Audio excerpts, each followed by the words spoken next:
2018 third-round pick and a fourth-round pick. Welcome into NFL Live here with Adam Schefter, Ryan Clark, and Louis Riddick. One day removed from Sam Darnold's pro day in the rain capital of the world, we start you with the news that Jason Pierre-Paul will join Gerald McCoy on the Tampa Bay Bucs defensive line. Adam, we'll start with you. How'd it go down? Jack, if we go back to 2 years ago when JPP was a free agent, the Tampa Bay Buccaneers were a team that was trying to sign him at that point in time before he signed a one-year, $10 million deal with the New York Giants. And then at the start of free agency, or during February, the Buccaneers were talking to the Rams about trading for Robert Quinn.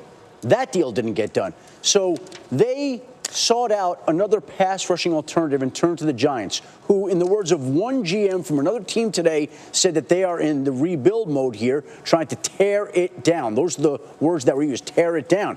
So the Giants were willing to move on from the salary of JPP, get back essentially a third-round pick, in addition to the two teams swapping fourth-round picks. The Giants get some salary cap relief. They get an extra third-round pick. They get a better position in the fourth round.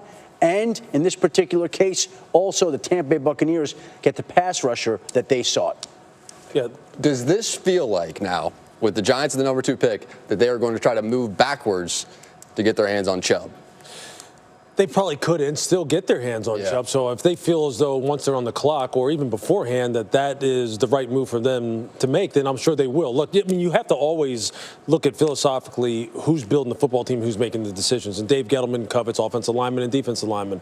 They've won Super Bowls that way when he was in New York previously, and he got to the Super Bowl with the Carolina Panthers because they had a strong defensive front. They tried to build offensive line. They were a team that was predicated on running the football the year that the Panthers made it there. So you would assume, or not, I shouldn't say assume, but you would venture a guess that, you know, he looks at a guy like Bradley Chubb and goes, this is a guy who could help us really improve our sacks per pass attempt, a guy who reminds us of how we used to do it in the glory years. So, yeah, it makes sense. But, look, they also could use Saquon Barkley. I know they like Saquon Barkley. They also could use a quarterback of the future. Maybe they like one of these quarterbacks here.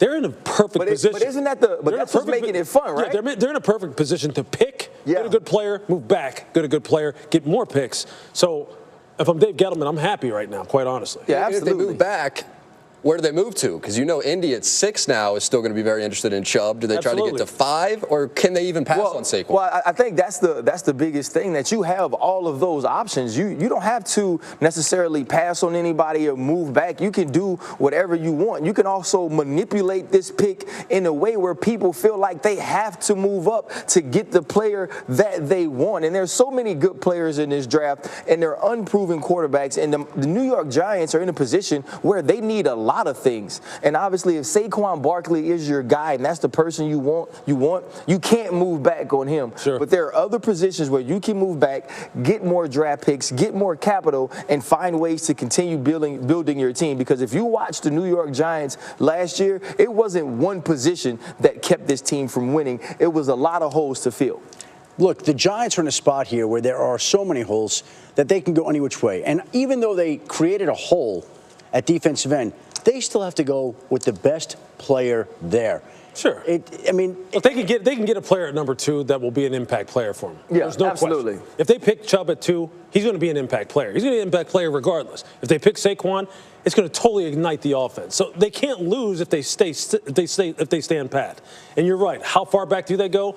Look, the Colts desperately need somebody like Bradley Chubb. And I don't know if anybody really right now, based on the way that the top like 6 to 10 is kind of situated, I think those teams all like where they're sitting right now, quite honestly. Yeah. Listen, what if the Jets could move up one slot to lock in a quarterback, block out Buffalo or Arizona or any other team that's trying to come up for a quarterback, and make sure that they get another quarterback? It would cost another pick, but you've already gone that high. Why not? One more pick, and if you're the Giants, you get one extra free pick. Yeah, and still get the guy probably you want. Absolutely. Yeah, exactly. Here is the thinking if you are the Tampa Bay Buccaneers. To the graphic we go. So this is what the Bucs This is really why they made the move. This is what the defense looked like last year. Did not look very good. They were last in a few things. Fewest sacks in the league. No team in the league pressured opposing quarterbacks on a lower percentage of plays than Tampa Bay. And so you take a look at the numbers. It makes sense. So they now have Gerald McCoy, 2 Eagles come over, Bo Allen and Vinny Curry, so 2 Super Bowl champions. And now JPP. How many holes does this fix for the Tampa Bay Buccaneers? Well, on paper, it makes him look much better. Look, Vinny Curry is one of those guys who, his production just didn't match up with his salary relative to what the Eagles had to contend with as far as salary cap anyway. So you knew he was going to wind up not being back there. And it's not necessarily because Vinny can't rush, because Vinny can rush the passer. Gerald McCoy, look, the inside pass rush will be helped tremendously because people just respect JPP. How else is this all going to fit together? We don't know. Look, they still need to do some serious work, I believe, in the secondary. Absolutely. Both schematically and personnel-wise, because it's very basic, and these guys just aren't good enough to play a very basic back-end style without having a pass rush. So there's still a lot of moving parts going on here in Tampa Bay as far as I'm concerned. Well, obviously, they've been very active. Like you heard Adam talk about them trying to get Robert Quinn. They were in the sweepstakes for him. They didn't win out in that situation. And so for them, they are trying to fill some of these holes. And you saw the graphic to be last in sacks, last in pressures. Those are things you have to fix, especially when you don't have the horses on the back end. I think that is the next step in this process. Can you find some guys? You sign Brent Grimes, you have him back for another year. Evans will be a year older at the safety position. There are so many holes on this defense, but on paper, in black and white, you seem to have gotten some people that you will at least have to pay attention to and scheme for in the front of that defense. Hey, listen, when you flash up that graphic of the Buccaneers defense, the one thing that jumps out to me is 3 new starters on the defensive line. 3. Vinny Curry, Bo Allen, and now Jason Pierre-Paul. And you combine that with Ryan Jensen. So clearly this is a team that has emphasized getting stronger up front, in the trenches, in the heart of the game, right there. Gerald McCoy is the only holdover starter on the Buccaneers defensive line that now shapes up with 3 new starters, with Ryan Jensen anchoring that offensive line at the center spot. Tampa Bay is saying we are going to improve up front on both sides of the line, and it won't be a surprise if they continue to do it there. Can you imagine if Quentin Nelson fell to the Buccaneers spot and they added him to the offensive line? With Jensen, now you strengthen the offensive line, the defensive line, and you've given the team the rest of a chance. A defensive back, I would say also has got to be in play for the first round. Look, a guy like Minka Fitzpatrick, Derwin James, I mean, these are guys who would fit what I believe they need, which is a absolute intimidator / playmaker in the secondary, because they don't have either one. Yeah. So now we have to talk about Ndamukong Suh. Yep. So Suh canceled some visits.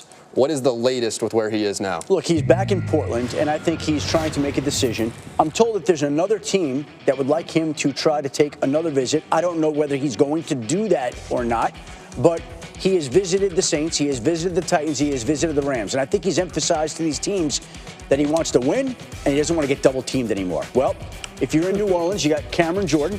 If you're in Tennessee, you got Jarrell Casey. And if you're in L.A., you've got Aaron Donald. So he's going to get a chance to not always be double-teamed wherever he goes. Now, I think that the need for him is probably greater in New Orleans and Tennessee than it is in L.A., but can you imagine Wade Phillips with Ndamukong Suh in the L.A. defense? That would be interesting. He would fortify the Tennessee front, the New Orleans front. He's going to make a decision amongst all those teams. They've all made offers. We'll see what he ultimately decides to do.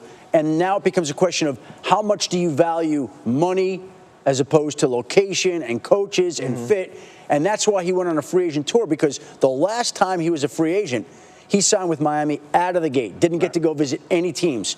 This time around, he's taking his time. The offers are there. He can go wherever he wants. It's just a question of what he wants to do and what's important to him.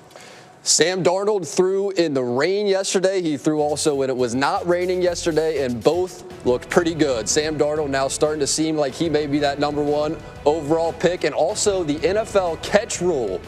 Finally, they take a look at this thing. We'll tell you about the changes and what it all means with some plays next. Running back, I was able to do that in like a couple months. Intensified. Mr. Electricity lights it up at Beaver Stadium. The best football player I've ever seen. A superhero. Off and running. Say bye-bye. I mean, how does he do that? Now, they're ready to be unearthed. You grow up as a little kid dreaming of playing the NFL, and wherever I get drafted, I'm going to come in with my head low and ready to work. Unveiled under the bright lights of the big stage. With the first pick in the NFL draft, the Cleveland Browns select The pre-draft process rolls to pro days, where Saquon Barkley simply did not have much to prove. He spent Tuesday in attendance at Penn State's pro day, but didn't go through additional athletic testing or workouts, citing no running back coaches in attendance. Do we believe him or not? We'll get to that later. Bradley Chubb worked out for North Carolina State's Pro Day on Monday, even getting a little one-on-one tutoring from Patriots coach Bill Belichick. Chubb is widely expected to be a top 10 pick in April. Darwin James, of course, took the Saquon Barkley approach and did not participate in any position drills, only did the 3-cone and shuttle in Tallahassee. Georgia's Pro Day was loaded with Bulldogs, sending a lot of talent to the NFL. Participants in Athens yesterday included running back Sony Michel and Nick Chubb, as well as linebackers Roquan Smith and Lorenzo Carter. Yesterday was big day. So Sam Darnold was nice a day ago, through in the rain, through when it was no longer raining. Let me ask you this, because everybody's sort of jumping on this Sam Darnold train right now. Sam Darnold, number 1 overall to the Browns. You had your checklist yesterday. Did he hit all the boxes talking about Darnold? Jack, in a pro day, I guess you could say he did. I think it's a useless exercise. It's about justifying a pick. If you like him going in, you're going to like him now. If you didn't like him, you're not going to change your opinion. But to say the checklist, talk about mechanics, that's not going to change. But I think he sped the delivery up just a bit. Certainly, he had to make all the throws. He did that. And then have that aura, that it factor. Did he show that? That's up to the Cleveland Browns and others to decide on that, Jack. But if you either like a guy going in or you didn't, I don't know how a pro day. Somebody's got to explain to me how a pro day is going to change your opinion when you're throwing against, in this case, rainy air. Mel, I'm going to be the wrong guy to explain that to you, so I will remain silent on that note. But I do want to ask you about Josh Allen, because he was your number 1 overall pick last time we met. We stood right around here, and you talked about Allen, why he was number 1. But now the train is moving with Darnold. Are you jumping on it?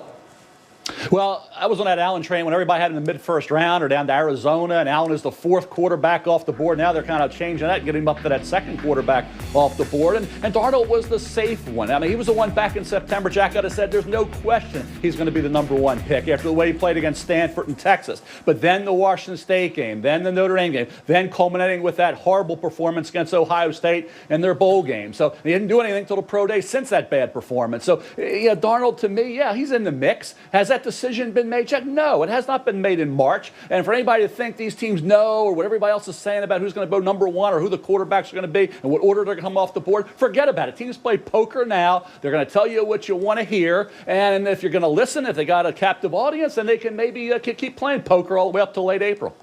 We'll play a little poker along with them right now as we take a look at the draft board and how it stands. Gentlemen, we're just going to run through some scenarios. How do you see it playing out?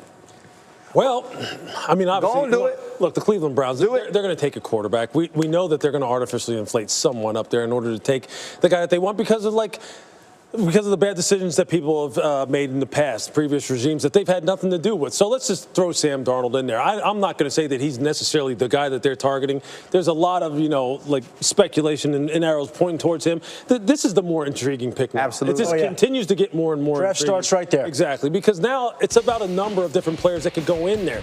Could it be a quarterback? Could it be the running back? Could it be a guard? Could it be a pass rusher? Could they move out of there?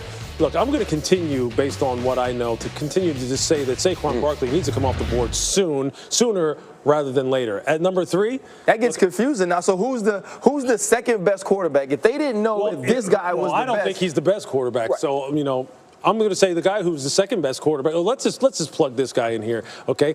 Maybe we switch these two. Who knows? Okay. But that's who I would pick. All right, now at number 4, that makes that interesting. If you get to go best player available now, sure. And then you know what? Then we'd have to do this overall. Right? Then we'd have to do this. Absolutely. I knew that was coming. Did you see that now? Now, Greg Williams would be real happy. You know how happy he would be right now.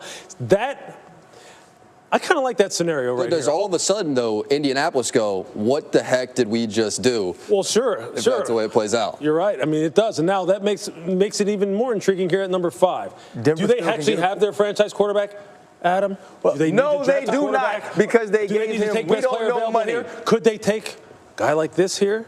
Well, they could go a lot of different ways. Absolutely.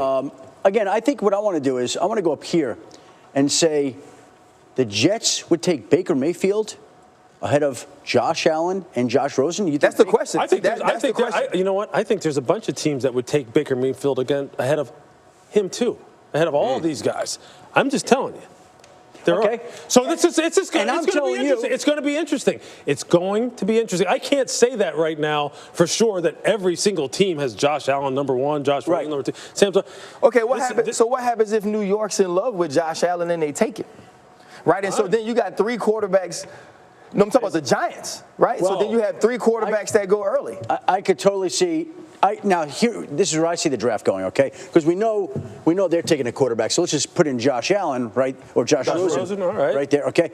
I think somehow, however this shakes out, my guess and sense would be we're going to see a quarterback, and a quarterback. 3 quarterbacks. It could be that way too. Okay. Yeah, absolutely. With those 3 teams, absolutely. or you just see quarterback. Quarterback. Okay. Okay. Then right there, Saquon has to go here. He's going in there then. Okay, and now Greg Williams isn't as happy, but John Dorsey and Hugh Jackson are happy. You have both your people. Let me ask you this. Yeah, then just utilize him right. So does Denver stay there and take him? Well, the quarterback's got mixed. Put 5 Darnold back at 1, Lou. Put Darnold back at 1. Okay, we're going to put Darnold back because I got mixed. Okay, we'll just switch those 2 guys up. Yeah, all right. This would be interesting. Right? This would be interesting. I mean, if you're taking best player available, hey, I'm telling you what. If I'm the Colts, who knows? Do they swap spots? Do they move up here? But hold on, the Colts have built up so much draft capital.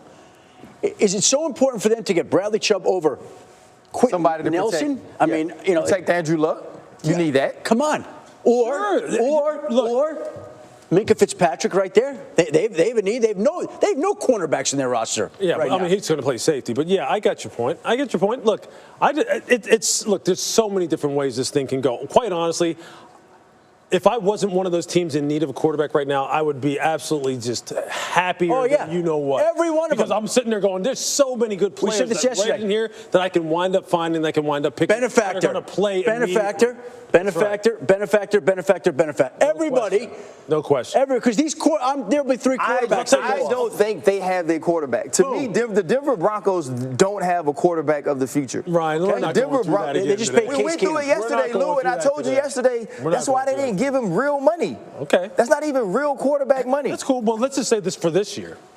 Okay. These guys right here, man, I mean, there's some good players on this board, my man.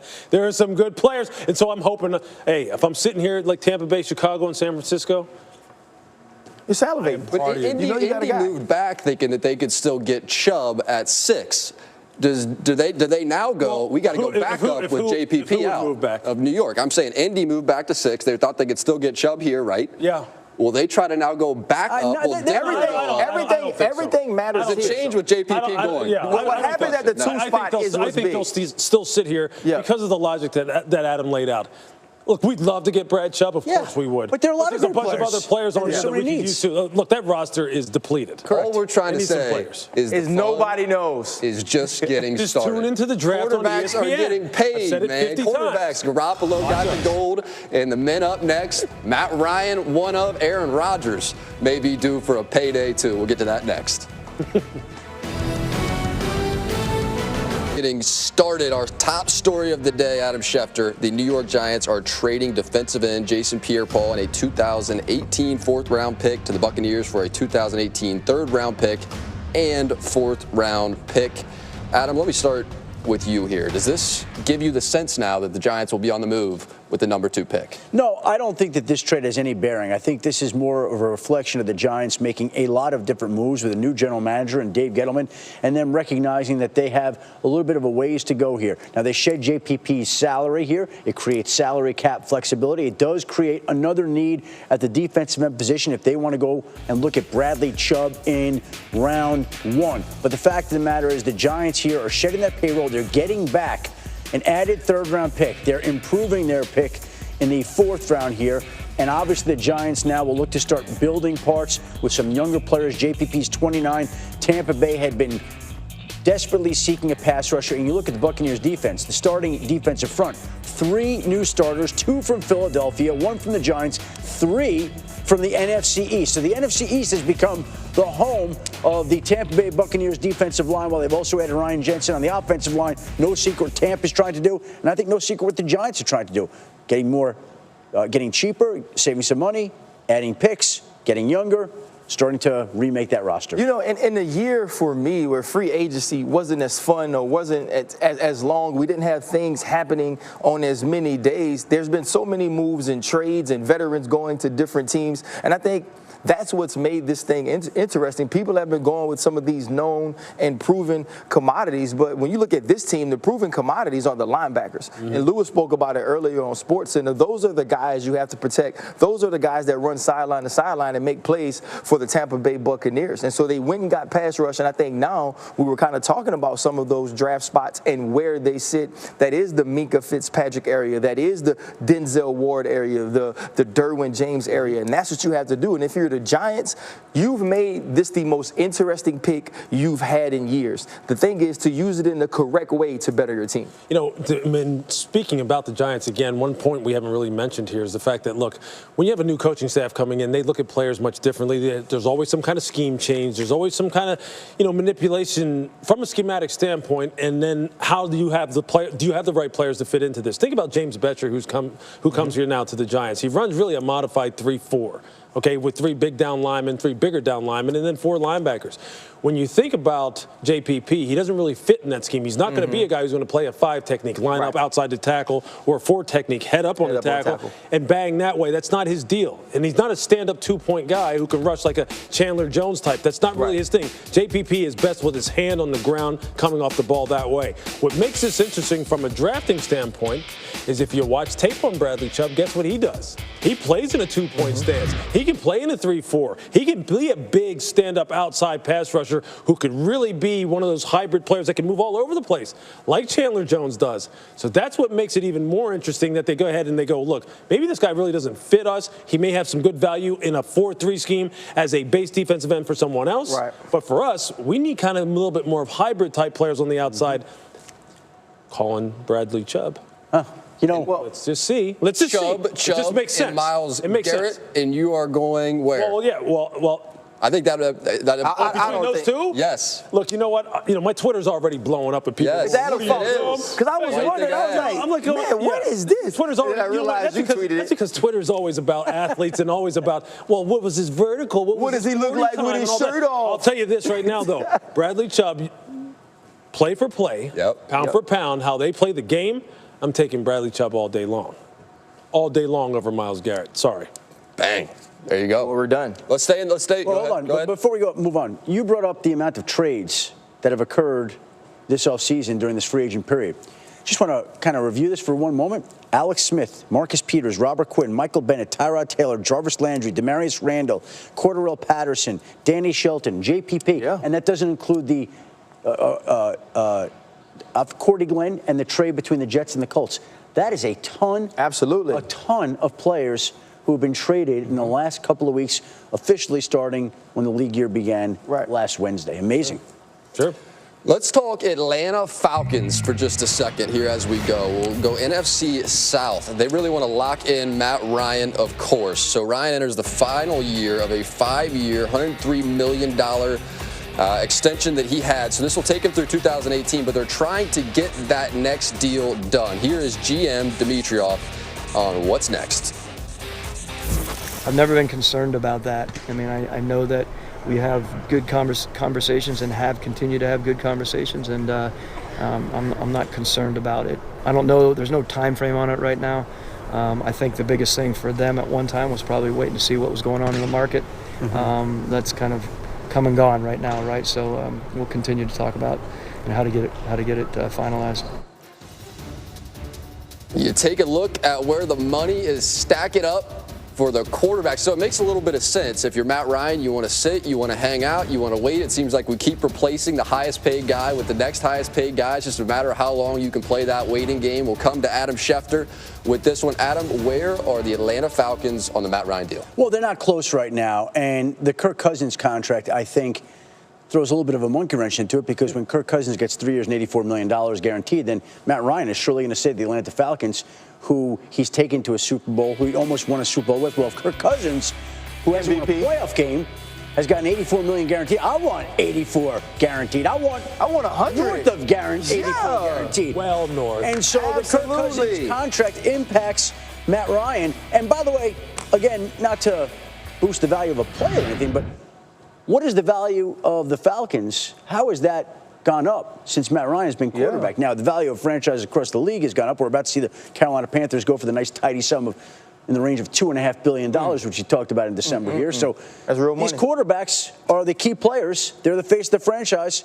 That's why it's so important for these teams to move up to the top of the draft, to do their due diligence, because these are the guys that are the face of a billion-dollar company. But see, I used to wonder, right? So when you see Jimmy Garoppolo get this money and then you see Kirk Cousins, I always wonder when Joe Flacco got his deal, when is an organization or an executive board or the GM going to say, you know what, just because you're the next guy doesn't mean you have to be the highest paid guy. And they keep doing it. And what keeps coming to mind for me in a more simplistic way is like when one of my close friends buys their wife something really nice, right? And it's her birthday.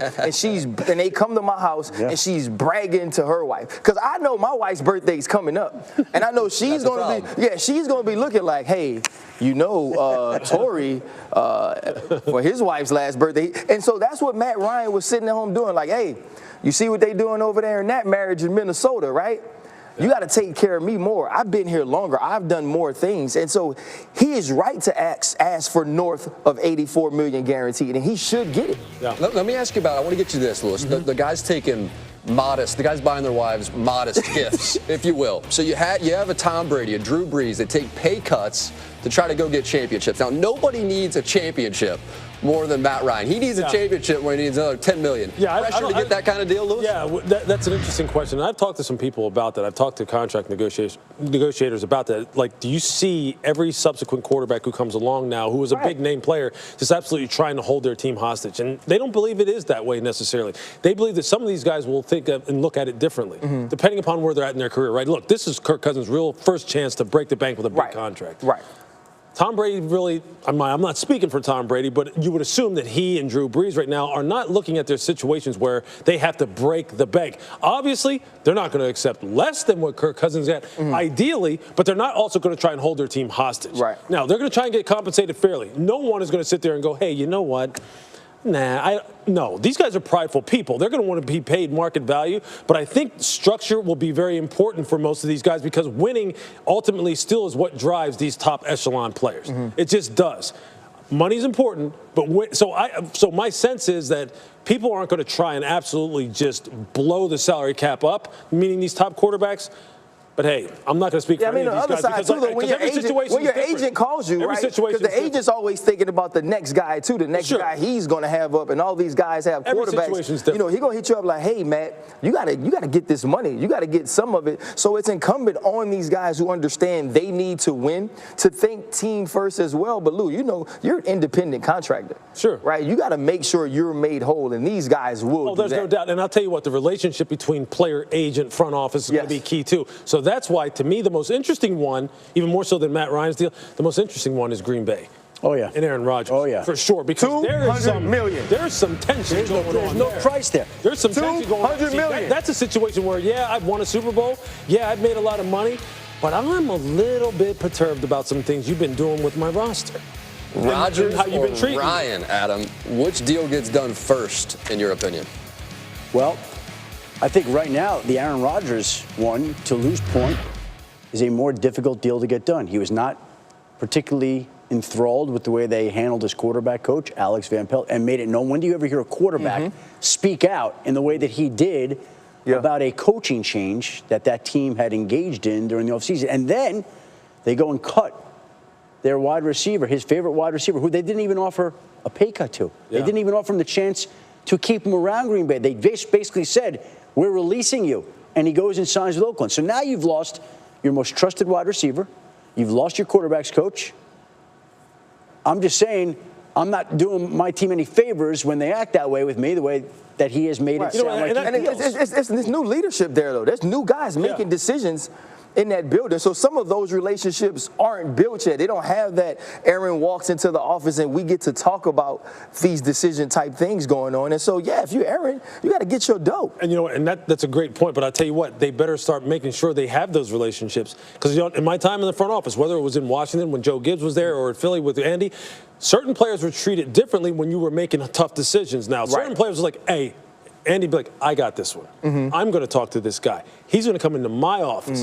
You're not going to handle this. The scouting department's not going to handle this. This is for me because this guy deserves a certain amount of respect. And that's it how it should be reverberates run. downstairs That's to the how it locker should room. be run. Because trust me, that guy, you go ahead and you just send us some kind of intern, not to disparage intern. You send an intern to cut Jordy Nelson and just say, hey, yo, you're going to have an exit physical, and I'll tell you what, we'll take you to the airport. The locker room, he's going to go down there and talk to his guys in the locker room. They're going to be like, they treated you like what? Is there any chance Aaron goes, you know what, I don't think I want to be in Green Bay anymore? Is there any chance? I have no idea. I couldn't speak for Aaron Rodgers, but I'll tell you this. It's 2 years remaining, and so we always have to remember that in this situation, the team has the leverage in that sense by what's left on his deal. But I think Aaron Rodgers would want to get a deal done there, but it's not like Adam said, he won't be doing them any favors because of the way not only they treated him, but they treated the people that he cared about in that organization. Relationships, man. Relationships and respect, and they go together.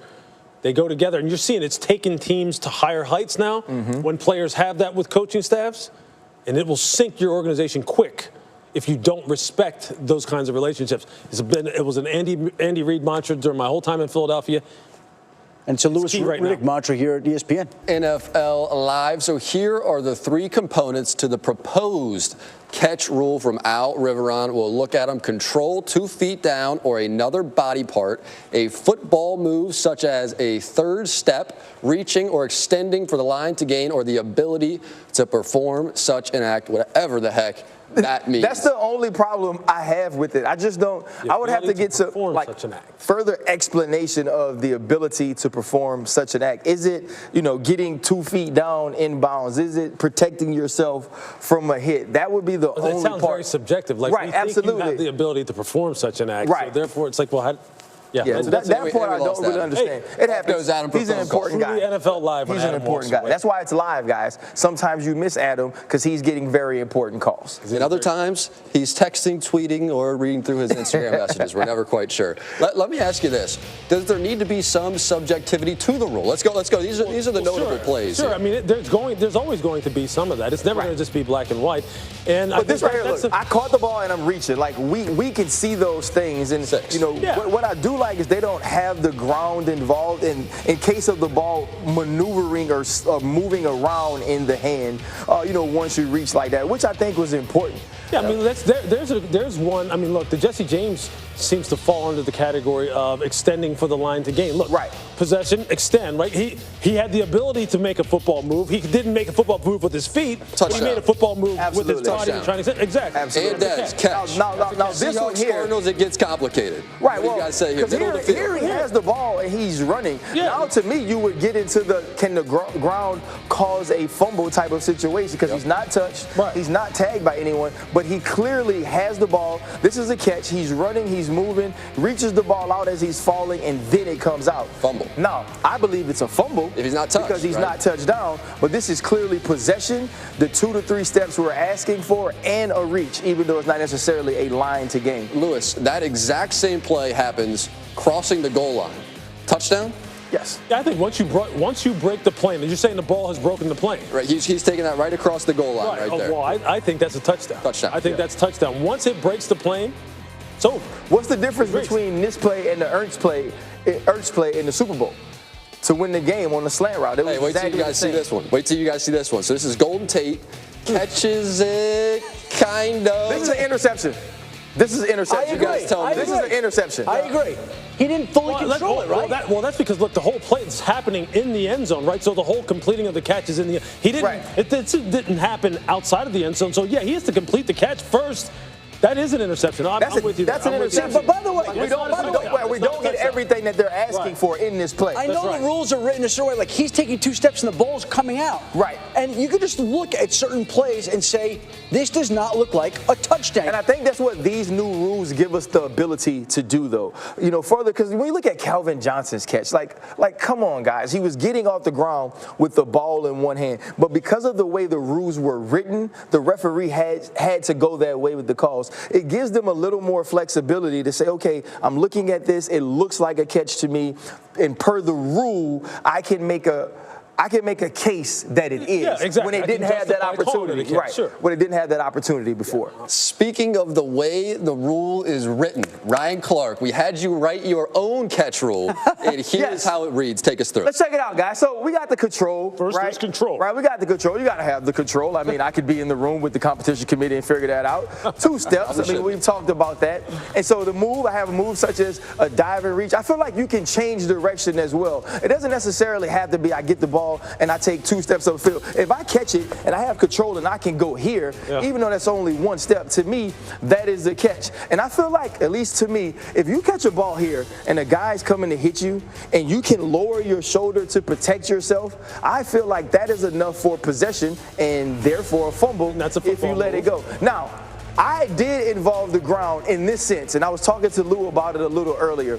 If none of these things have been established, if a guy is diving for a football, if a guy is in the air trying to make a catch and the feet don't come down and knees don't come down and the first thing to hit is the upper body, I think you should have to survive the ground with that ball. I feel like if you haven't established any of those things, that would be a case where you give the referees that opportunity to go by the letter of the rule that, hey, listen, we didn't make a football move, the ball wasn't controlled. We didn't get 2 feet down. We didn't get 2 feet down. So you're saying if it's just like kind of like Butch Johnson in the Dallas Cowboys, Denver Broncos, where you're like straight here, lateral like this, and boom, and the ball comes out. That's got to be a non-catch. If you're on the sideline, catch it 2 feet down, leaning, hit the ground, then the ball comes out. That's a catch. That's a catch. That's a catch. That's a catch, right? Because you had 2 feet down, you have possession.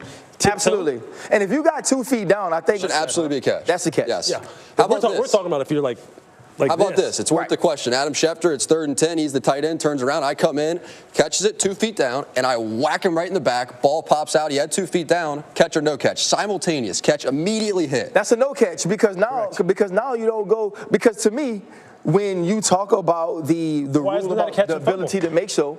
Because Lou, when I'm here, the reason my feet are stopped here is because I can't go any further, but this is showing the ability to make a football move, right? If I can catch, I'm stopped, I'm holding the ball, and I'm getting here. If I catch the ball, right when I'm catching it, my feet are already down, I get it here, I never control it, I never make a move, I don't do anything. As soon as you hit me, the ball pops out, and that's an incomplete pass.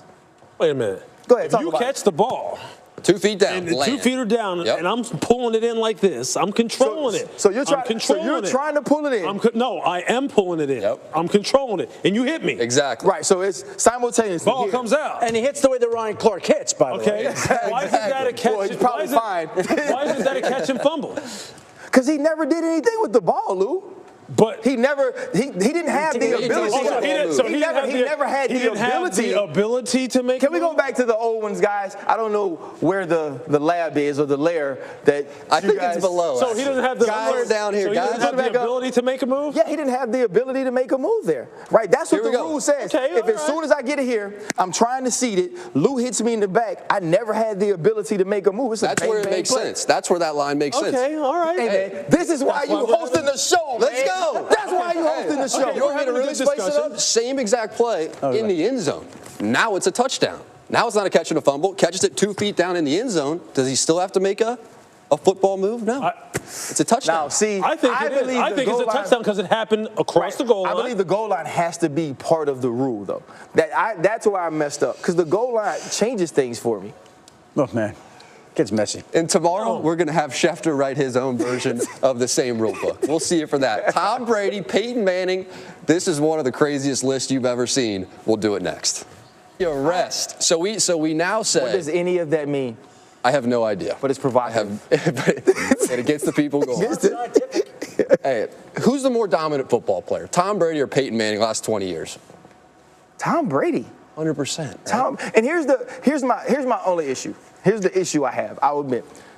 When you look at the numbers that Peyton Manning was able to amass throughout his career, numbers-wise, he is phenomenal. And you could look at the regular season, take away team wins in the playoffs, and say that Peyton Manning's supposed to be ahead of him.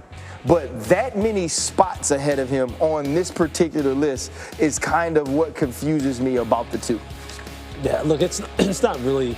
This is tough for me because it's not really an apples-to-apples comparison, and this is where math starts to break down and subjectivity comes in. Yep. Look, if the amount of responsibility was put on Tom Brady as was put on Peyton Manning during his time with the Indianapolis Colts.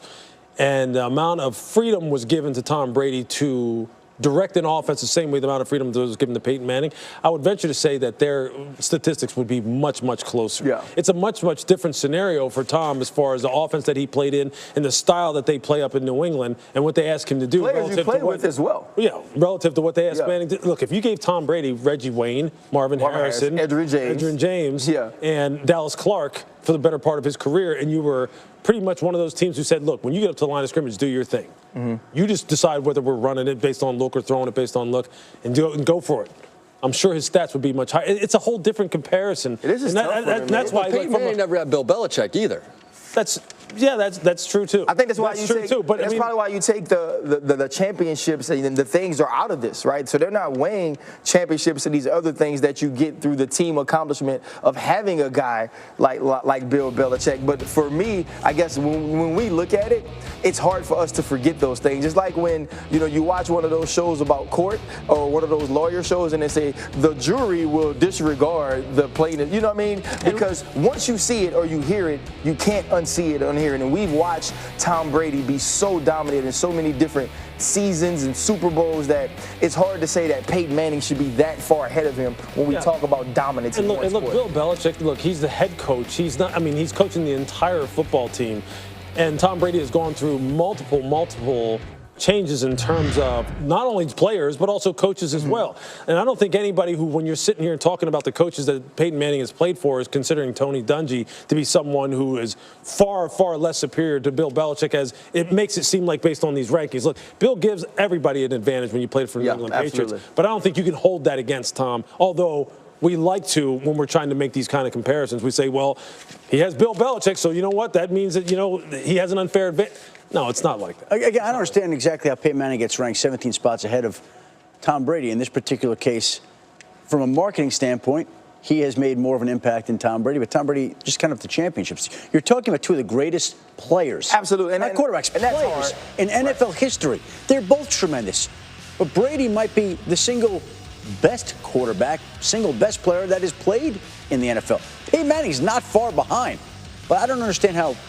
Yeah, because they use regular season metrics. That's the idea. The only way they could compare sports to sports to sports to sports was to go by the regular season. So can you even do that? You remember? Can you go to regular season? Because it's all about the playoffs. But you can't do that, because when we talk about sports, it is, and when we speak of greatness, right? When we speak of dominance, it's about winning. It's about winning. Sure. And so and every time we make an argument that when it's Michael Jordan and LeBron James, it always goes back to the fact that Jordan's 6-0 in the finals. And when we think of greatest of all time, and you look at Joe Montana and you talk about Tom Brady, it's because in those clutch moments, not only did their teams win, but they were huge parts of that. And I mean, you look at Tom Brady, let's go back to this Super Bowl. The New England Patriots didn't lose because Tom Brady didn't show up.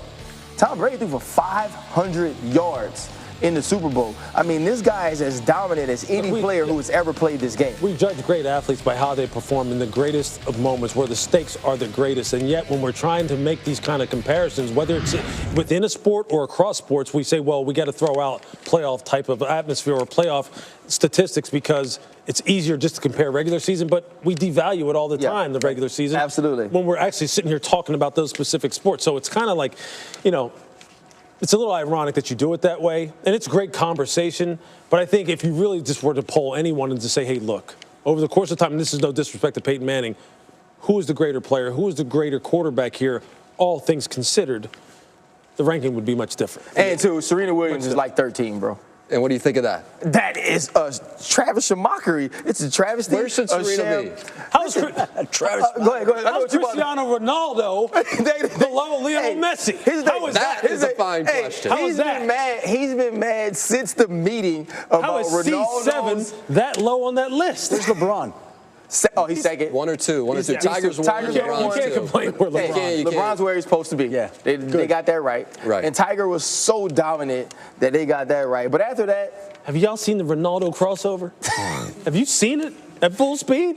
Because if can you do that? You confident in my athletic ability, the training staff and the coaching staff here that they can eventually get me back to the player that I once was, but we're only in March. A situation worth keeping our eye on for sure. That brings us to the free agency spotlight, where we will go through the free agencies and we will see where they may end up. We'll start now with Lewis. What's the free agent right now nobody's talking about? Oh, I'm going to pick LeGarrette Blount in his signing with the Detroit Lions. Look, he last year led the Eagles with 766 yards rushing, averaged almost 4.5 yards per carry. Look, the Detroit Lions didn't have any running back average over 4 yards per carry. They don't have an attitude back like this. And look, what's interesting about LeGarrette is before he really hit his stride late in the season and in the playoffs and in the Super Bowl, there were many people who were questioning this pick. I think this is exactly the kind of tone setter, the kind of downhill thumper that the Detroit Lions need. And I think he will bring something to them that they have not had in a while. Well, for me, what's questionable is Crabtree. You're going to a team that doesn't use intermediate route runners. Michael Crabtree is a guy that creates separation by understanding leverage, understanding coverage, understanding ways to get separation at the top of his routes. And you're dealing with a guy in Joe Flacco who doesn't use the intermediate route runners. Joe Flacco is a check down guy, or he tries to get the ball down the field. It's going to be very interesting to see how he integrates into this offense in Baltimore for me. And I'm looking at the New England Patriots left tackle situation with Nate Solder going to the New York Giants. The Patriots have a gaping hole on the left-hand side of the line. Whoop. You kind of skipped over me, Shefty, but that's okay. We were going to talk about Weston Richburg. Go ahead, look, take Weston Richburg. As being one of those, what Shefty does. As being one of those signings that better than anybody else. Hey, it makes a lot of sense. Weston Richburg was obviously someone who I was surprised that the Giants let him get out of there. But to go to San Francisco and go to an offensive system where it emphasizes zone scheme, emphasizes getting lateral and then getting vertical, and emphasizes athleticism. Weston Richburg, he's a perfect fit for it. I think he's perfect at center, without a doubt. I think that's a very smart signing by John Lynch for sure. We will welcome back in now Mel Kiper Jr. Let's talk about the free agencies and the scope of the draft if we can. Which of these signings might impact the draft most? Jack, you guys were touching on it when you were talking about the top of the draft board, how it could unfold. It's the Denver Broncos with Case Keenum. Case Keenum is a one-year wonder. First 4 years, +4 touchdown interception ratio. This year, +15. But then you get to the big games of the playoffs. 2 touchdowns, 3 picks, and a fumble loss. You have John Elway kind of on the hot seat. You got a coach who barely survived. You got a situation where at 5 at quarterback, like maybe Baker Mayfield, Josh Allen staring you in the face. Or do you take Quentin Nelson to help out Case Keenum, that interior pressure, up the gut pressure, so critical for a 6'1.5" quarterback in Case Keenum? Going to be very intriguing to see. Do you help your quarterback, who you said was the #1 guy we targeted, or do you take the quarterback at number 5? My man, Mel, thank you very much. We will be back with you shortly. One more free agency signing. The Cowboys signed free agent wide receiver Deontay Thompson today. Thompson played with the Bills last season. Adam, the Cowboys talking with Allen Hurns as well. What do we make of the entire picture here? Well, listen, Deontay Thompson's one receiver, speedy guy, struggled with his hands at times, and they are still interested in talking with Allen Hurns, as are the Jets, Ravens, and the Cleveland Browns. So if the Cowboys could land Deontay Thompson and Allen Hurns, I think that gets us back to the conversation that we had earlier this offseason about Dez Bryant and what happens with Dez Bryant. Are they going to him to restructure? Are they going to him in a different way? We have to see how that shakes out. But the fact that the Cowboys have signed one receiver, another could be on deck, could make things interesting in Dallas in the days to come. And one other note to add, Maurice Hurst, we saw him diagnosed at the Combine with a heart condition.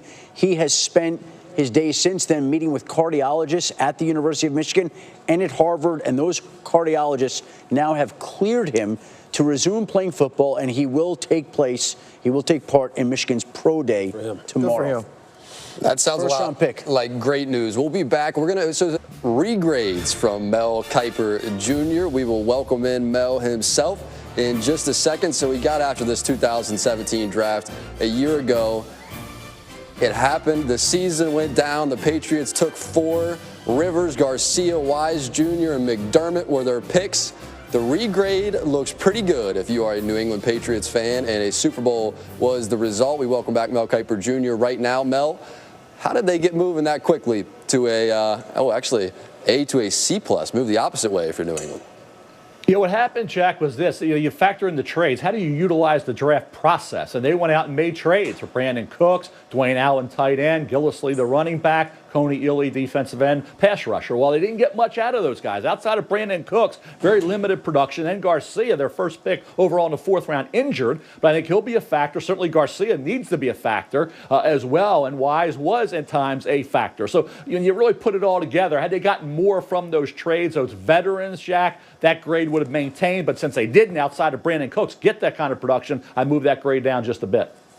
So we'll move now to the Houston Texans. You take a look at what they did a season ago. The Texans you had graded as a C+ with your post-draft grade evaluation. You move them now to a B+. How much did a Deshaun Watson in the shot of sunshine that he was to this Texans team factor in to the new grade? Jack was huge, and that's certainly him being as dynamic and tremendously effective and looking like a star in the making, was the reason why. Now, why I didn't give him an A? Because the injury factor. He had the injury at Clemson, now another injury. Can he remain durable? Can he become a quarterback who continues to grow and be out there for a full season? Zach Cunningham in the 2nd round gave them a real effective linebacker in the middle of that defense with his height and his athleticism and his versatility. So he's a guy really they hit with in the 2nd round. But Watson, hey, great promise. We love everything we've seen, but stay healthy. And that's the key, I think, to whether that grade goes from a B+ to an A+ moving forward. Thank you, Mel. And so Watson did all of the things on an NFL field that he did at Clemson. All of the things that his naysayers said that he could not do, he did. So now we ask, is there going to be a sophomore slump for Watson, or is it time to take off? No, I would assume that he continues to develop and continues to grow and just builds on what was shaping up to be a remarkable rookie season. Look, the guy showed poise that I don't want to say it was a surprise because that's what he was known for at Clemson. He showed tremendous athleticism outside the pocket as far as a runner and a thrower. I don't think that was a surprise either. That's something that he showed at Clemson. I think it was his ability to throw the football down the field and operate from the pocket that took some people by surprise, that they thought the learning curve would be a little bit steeper. I think, look, as long as he comes back and is able to keep his lower body healthy and stay on the football field, sky's the limit for Deshaun. I mean, Deshaun's a guy who has dealt with this injury before. He had the same injury at Clemson, and so he knows what the rehab is like. He knows how to come back from it. I think the thing that was amazing to me was watching this team without Deshaun Watson and with him, what he gave this team in leadership, what he gave them in excitement, but exactly what you said, Lou, his ability to throw the ball down the field. We've been looking for Will Fuller since he's been drafted, and we found him when Deshaun Watson was playing. Now, we know anybody in the world can throw the ball to DeAndre Hopkins. But the way that Deshaun got everybody else involved with this offense, if you're a Houston Texans fan, you're excited about seeing him come back this year, another year of tutelage, knowing he's going to be the starter. This guy's a star in this league. Yep. We can agree on that. Absolutely. Look forward to watching him year 2. So we'll get to the New Orleans Saints now. Hard to do much better than the Saints did last year. New Orleans drafted both on offense and defense. Rookie of the year last year in Alvin Kamara and Marshawn Lattimore. I mean, geez, Pete, they put that team together in a single season. So the question is, Mel, which had a greater impact when you look at these grades? Which had the greater impact on what this Saints team did? Running back or a star corner? Because they got both. Boy, that's a tough one, Shaq. I would say, I'll give the edge to Kamara because he was such an impact player. But on the defensive side is where they needed to get the help. And it wasn't just a guy like Lattimore. Williams, outside that huge hiccup in the playoffs, did a good job. Alex Anzalone contributed. So it wasn't just one guy, but certainly Kamara and Ramczyk. Heck of an offensive lineman, an offensive tackle, that bookend that you need. But what Kamara did is a 3rd-round pick. Some thought he could be a first. Hey, running backs you can find. I say it every year. You can find these steals at running back. They did with Kamara. The Kansas City Chiefs did with Kareem Hunt. There were several others as well that produced big time at bargain points in the draft. But I think Kamara, for where they got him and the production they were able to get in terms of catching and running and the dynamic presence he was for Sean Payton and Drew Brees, it was because of Kamara in that 3rd round as a super steal allowed them to get that A grade. Mel Kiper Jr., thank you, sir. As always, we appreciate it. So for you guys, who had the greater impact, Lattimore or Kamara?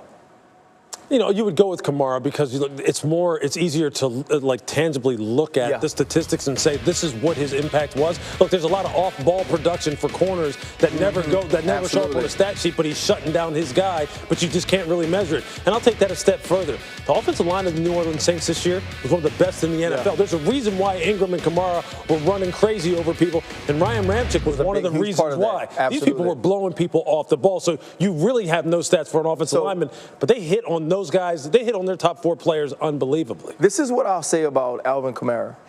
If Saquon Barkley, somebody we're calling a can't-miss prospect, one of the best running backs to come out of college in ages, has the exact year that Alvin Kamara had when it's passing, when it's rushing, when it's returning kicks, if he has the exact year, you're happy.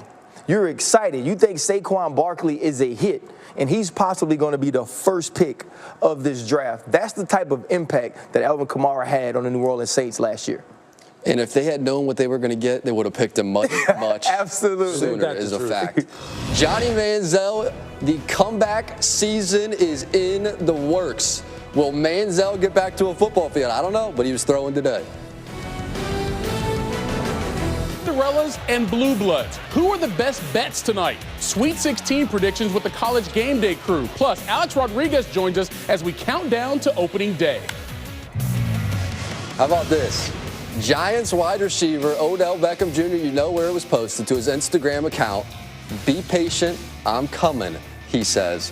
What do we think of all this? Oh, we're ready to see it. I mean, it was obvious not having Odell Beckham Jr. in the league last year. I mean, it hurt us, and so we're excited to see him run. At least I am. I'm patient. Let me speak for me. Speaking of comeback season, Johnny Manziel had a little workout today, and here is what he had to say post-workout in San Diego. I would sit here today and say that, I'm a different person than I was in the past. I know I've rubbed people the wrong way. I know there's people that, still doubt what I'm doing and still doubt where I'm at, because for me, I've had spurts in the past of being good. I've had spurts in the past of, showing promise and like I'm on the right path, and then right when I think I get there, something else happens. And the key right now is just be consistent and continue to do what I'm doing day in and day out. I feel like I've genuinely got a right team around me and the right people around me and a wife that cares about me and loves me enough to save me from myself. So there's Johnny Football. Those are the comments, but Johnny could always talk it smooth. It's a matter of is it for real this time? Is Johnny for real? Could he have done something today? Could he do something, period, that gets him invited to an NFL camp?